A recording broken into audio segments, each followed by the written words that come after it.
Moskvada Azərbaycanla Rusiya arasında qida təhlükəsizliyi sahəsində əməkdaşlığın genişləndirilməsinə dair müzakirələr aparılıb. Fikir mübadiləsi Qida Təhlükəsizliyi Agentliyinin sədri Qoşqar Təhməzli ilə Rusiya Baytarlıq və Fitosanitar Nəzarət üzrə Federal Xidmətinin rəhbəri Sergey Dankvert arasında keçirilən görüşdə olub. Azərbaycandan Rusiyaya kənd təsərrüfatı məhsullarının ixracının daha da artırılması və ixrac proseslərinin sadələşdirilməsi imkanları gündəmə gətirilib.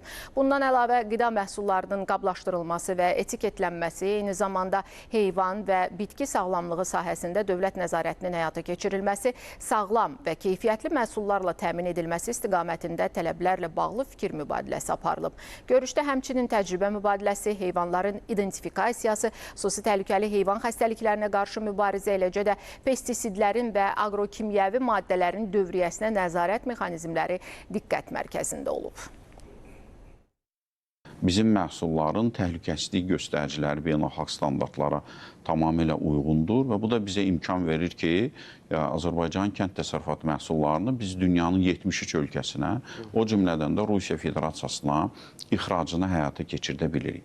Bugünkü bizim görüşümüzdə ən vacib məqamlardan biri də mövsümi bizim meyvələrin ixracı zamanı ləngimələrin baş verilməsinin aradan qaldırılmasıdır. Bundan sonra artıq bizim mövsümi tez xarab olan meyvə və bitkiçilik məhsullarımızın daha sürətlə ixracın həyata keçirilməsinə təminat verdilər.